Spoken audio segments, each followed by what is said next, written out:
할렐루야. 저는 여러분과 함께 사도행전 28장을 통하여서 멜리데 섬에서 일어난 일이라는 제목으로 하나님 말씀 증거하도록 하겠습니다. 사도 바울 일행이 탄 배가 한 섬에 도착했습니다. 비록 배는 파손되었지만 함께 탄 사람들 중에 한 사람도 목숨을 잃지 않았습니다. 배에 탄 모든 사람들이 바울을 통하여서 하나님의 살아계심과 역사하심을 분명히 경험했습니다. 하나님의 구원의 손길은 거기서 멈추지 않았습니다. 인간의 눈으로 보면 배가 광풍에 밀려서 표류하다가 우연히 이 섬에 온 것 같지만 이것은 우연이 아니라 하나님의 인도하심이었다는 겁니다. 이 멜리데라는 말은 피난처라는 뜻입니다. 하나님께서 로마로 가는 그 바울의 여정 가운데 이 섬 멜리데를 예비하신 겁니다. 우리의 삶에도 내 의지와 상관없이 어쩔 수 없는 환경 속에 처할 때가 있습니다. 앞을 봐도 뒤를 돌아봐도 희망이 보이지 않을 때가 있다는 겁니다. 그래서 마음이 무너지고 낙심할 때가 있습니다. 하나님께서는 환난 중에 만날 우리의 큰 도움이자 피난처라고 말씀하십니다.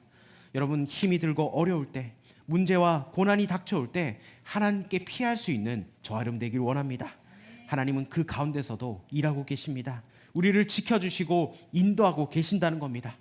오늘 멜리데 섬에서 일어난 일을 통하여서 내 의지와 상관없이 인생의 예기치 못한 상황을 만났을 때 어떻게 해야 되는지 오늘 본문을 통하여서 살펴보기를 원합니다. 먼저 멜리데 섬에서 일어난 일을 통해서 주시는 메시지는 모든 상황은 하나님의 기회라는 겁니다. 모든 상황은 하나님의 기회이다. 우리 본문 1절과 2절을 우리 읽어보도록 하겠습니다. 시작. 우리가 구조된 후에 안즉 그 섬은 멜리데라 하더라. 비가 오고 날이 참해 원주민들이 우리에게 특별한 동정을 하여 불을 피워 우리를 다 영접하더라. 아멘.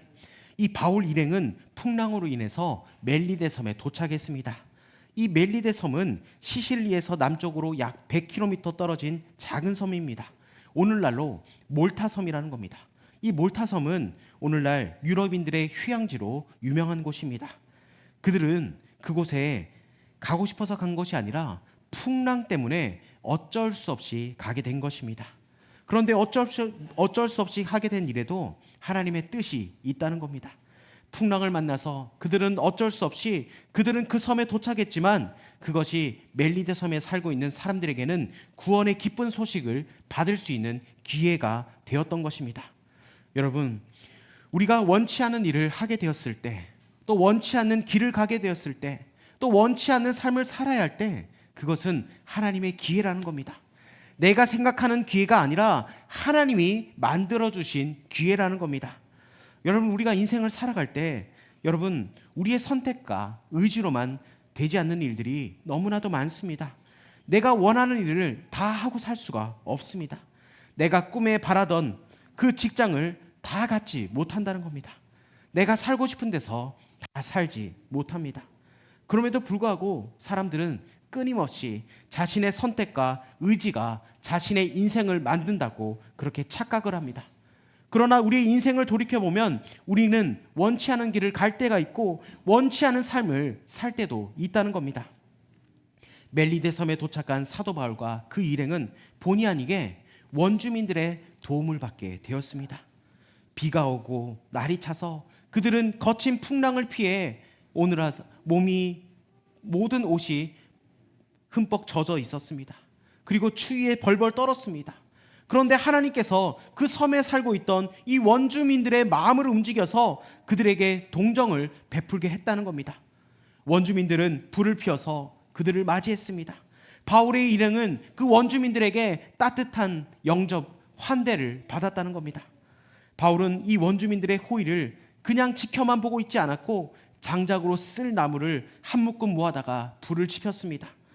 바울 일행은 어떻습니까? 2주 동안 풍랑에 시달렸고 배가 난파당해서 정말 죽을 지경에 이르렀다가 구사일생으로 섬에 도착하였을 때 완전히 지쳤을 겁니다.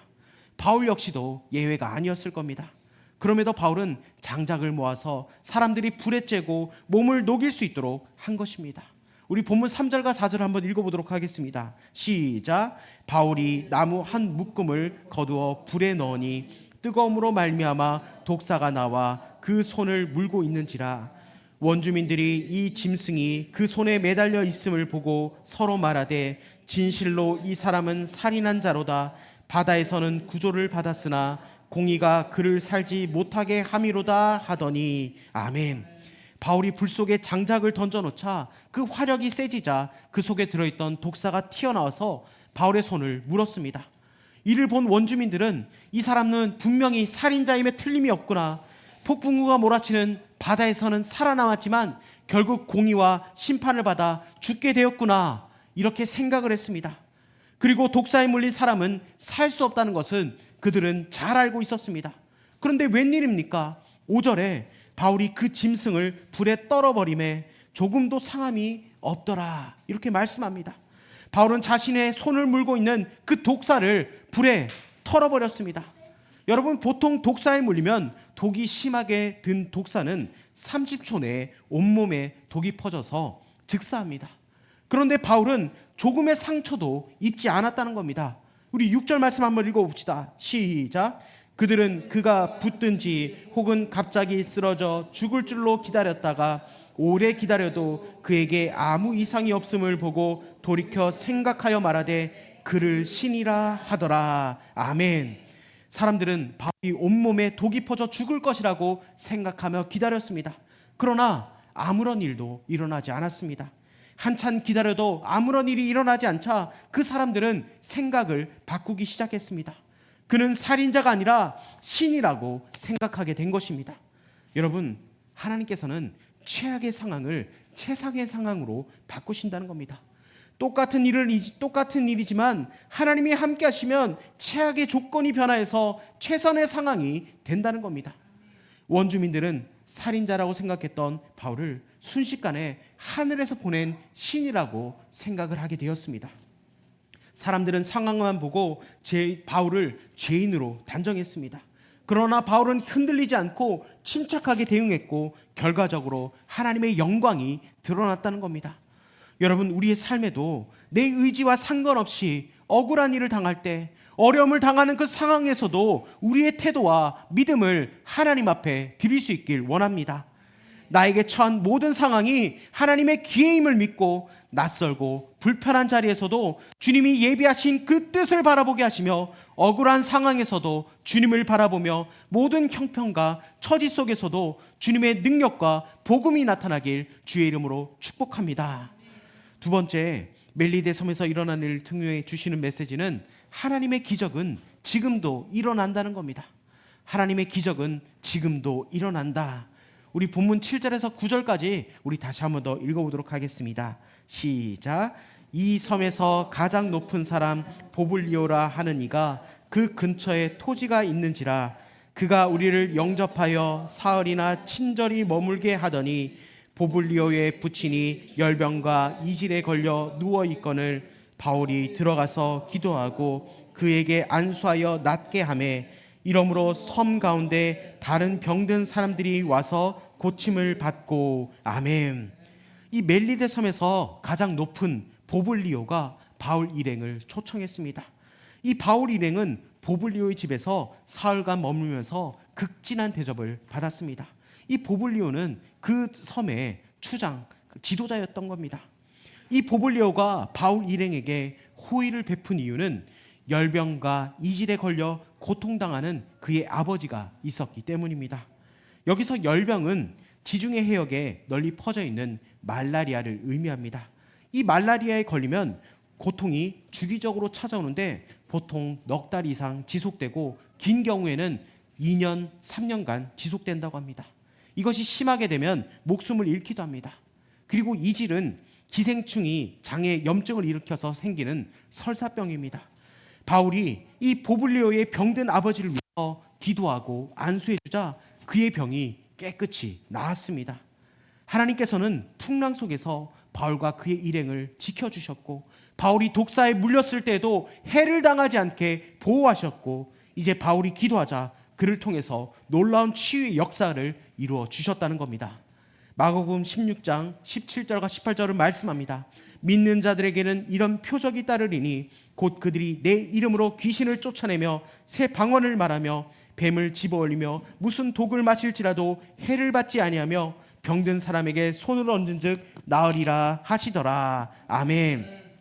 이 말씀이 바울에게 그대로 적용된 것입니다. 뱀을 집으며 무슨 독을 마실지라도 해를 받지 않는다는 이 말씀은 의학적이나 자연 법칙에서는 맞지 않는 겁니다. 그러나 믿는 자들에게는 이런 기적과 표적이 일어난다는 겁니다. 예수님을 믿는 사람들에게는 귀신을 쫓아내는 권세를 주셨고 방언을 말하게 하시며 어떤 어려움에 처해도 주님께서 함께 하시며 병든 사람에게 손을 얹은즉 나을 것이라고 말씀하고 있습니다. 저와 여러분에게도 이런 믿음의 확신이 있길 주 이름으로 축복합니다. 저는 사역을 하면서 나사렛 예수 이름으로 병든 사람들이 낫는 것을 많이 봤습니다. 믿음의 선포와 믿음의 행위가 있을 때 오늘날 그런 역사가 일어난다는 겁니다. 예수님이 고쳐주실 줄 믿는 믿음이 중요합니다. 그리고 여러분 성령님을 초청하십시오. 성령님을 초청하셔서 불과 보혈이 흘러들어가게 하십시오. 머리부터 발끝까지 불과 보혈이 흘러들어가서 정말 성령님이 역사하시고 모든 병을 치료하고 모든 문제를 해결하는 것을 여러분 믿음으로 선포하길 바랍니다. 그리고 병을 주는 영들을 꾸짖고 주님께서 2000년 전에 흘리신 그 보혈을 의지하고 악한 영들이 떠나가라고 여러분 명령하십시오. 그리고 성령의 불로 모든 병들을 태워달라고 기도하십시오. 그리고 그것을 계속해서 반복하시길 바랍니다. 그리고 확신하십시오. 믿음의 선포와 믿음의 행위가 그만큼 중요하다는 겁니다. 여러분, 그리고 우리가 전도할 때도 능력 전도를 해야 합니다. 여러분, 능력 전도란 하나님의 감동을 그들에게 전달해 주는 것과 병고침의 치유와 악한 영들을 쫓아내는 겁니다. 모든 불경건한 혼의 묶임으로부터 자유케 해달라고 여러분 선포의 기도를 하시길 바랍니다. 그리고 여러분들 전도를 위해서 기도하실 때 이 기도를 꼭 하십시오. 하나님, 오늘 만날 영혼들 주님께서 알려주십시오. 주님, 보여주십시오. 주님, 그들을 향한 하나님의 감동을 알려주십시오. 여러분, 이렇게 꼭 기도하십시오. 이것이 바로 하나님의 음성을 듣고 하는 전도 방법입니다. 그러면 하나님께서는 정말 하나씩 하나씩 우리에게 알려주신다는 겁니다. 이것을 통해서 여러분 전도했다면 여러분 이것을 여러분의 모든 기도 제목까지 확대해서 적용하시길 바랍니다. 여러분, 많은 사람들이 기도할 때 그냥 주문처럼 그렇게 외웁니다. 여러분, 기도할 때도 보통 보면은 레파토리가 다 있습니다. 부모님 건강, 자녀 건강, 모든 물질의 해결, 보통 이렇게 하다가 정말 10분 동안, 30분 동안 정말 그렇게 정해진 공식대로 이렇게 기도하다가 그냥 끝납니다. 그런데 그거는 일방적으로 하나님 앞에 그냥 하는 기도입니다. 그런데 우리는 어떤 기도를 해야 되냐면 듣는 기도를 해야 된다는 겁니다. 하나님, 오늘 무슨 기도를 할까요? 어떤 사람을 위해 기도할까요? 여러분, 하나님께서 여러분에게 생각을 주실 겁니다.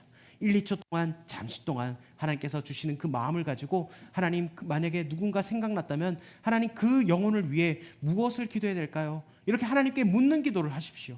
여러분, 그러면은 하나님께서 하나씩 하나씩 알려주시고 여러분 하나님께서 주신 그 감동으로 여러분 그 영혼을 위해 기도한다면은 여러분 그것이 바로 능력 있는 기도고 하나님의 음성을 듣고 하는 기도입니다. 여러분 꼭 하십시오. 그러면은 만약에 생각나는 영혼들이 있다면 여러분 그 사람을 위해서 또 기도하고 하나님 주신 마음을 또 그 사람에게 전달할 때 정말 하나님께서 그 영혼을 붙여주시고 위로하시는 그 하나님을 경험하게 될 것입니다. 여러분, 이렇게 기도하다 보면 정말 신기하게 하나님께서 역사해 주신 것을 우리는 보게 될 것입니다. 여러분, 오늘날 교회들이 이런 능력을 축소하거나 이런 일들이 없다고 합니다. 하지만 아닙니다. 하나님은 오늘도 일하고 계신다는 겁니다.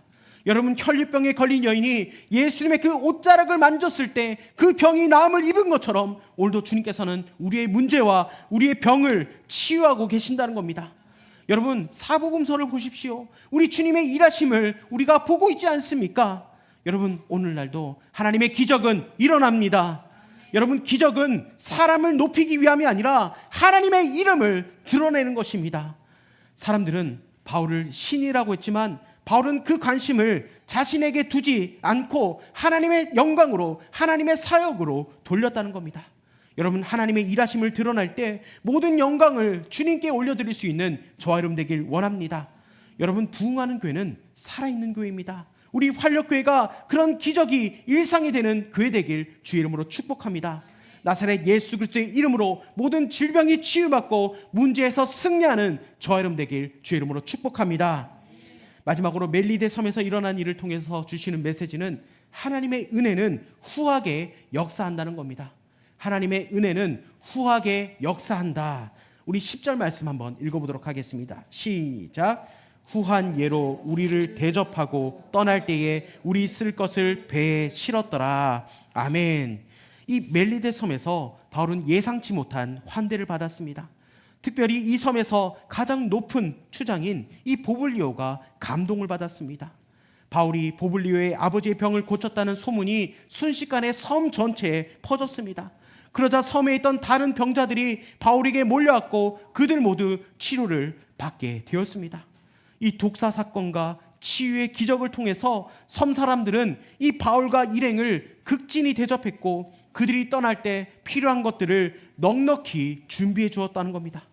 여기에 후한 예, 이 헬라어로 폴레티메라는 단어를 쓰고 있는데 이 단순한 호의나 환대가 아니라 존경과 물질적 풍요를 아우르는 넘치는 대접을 의미하는 단어입니다. 그들은 이 바울 일행이 섬을 떠날 때는 로마까지의 그 여정에 필요한 모든 물품을 후한 예로 대접하면서 물질까지 풍성히 공급해 줬다는 겁니다. 이 상황은 전혀 예측할 수 없는 하나님의 은혜의 방식이었습니다. 인간의 계산과 기대를 뛰어넘는 하나님의 후한 은혜라는 겁니다. 이 멜리데 섬은 고립된 장소, 우연처럼 보이는 사건들 속에서 하나님의 손길은 끊임없이 이어졌고 바울을 통해서 복음은 계속해서 전해졌습니다. 그리고 하나님의 은혜는 단지 생존이 아니라 풍성한 체험과 넘침으로 이어졌다는 겁니다. 사랑하는 여러분, 하나님의 은혜를 따라 순종하면 그 여정은 결코 부족함으로 끝나지 않는다는 겁니다. 고난 끝에 있는 자리에조차도 하나님은 예비된 손길, 예비된 공급, 예비된 위로를 우리에게 허락해 주신다는 겁니다. 바울이 받은 은혜는 개인적인 축복이 아니라 공동체 전체가 함께 누리는 풍성함이었습니다.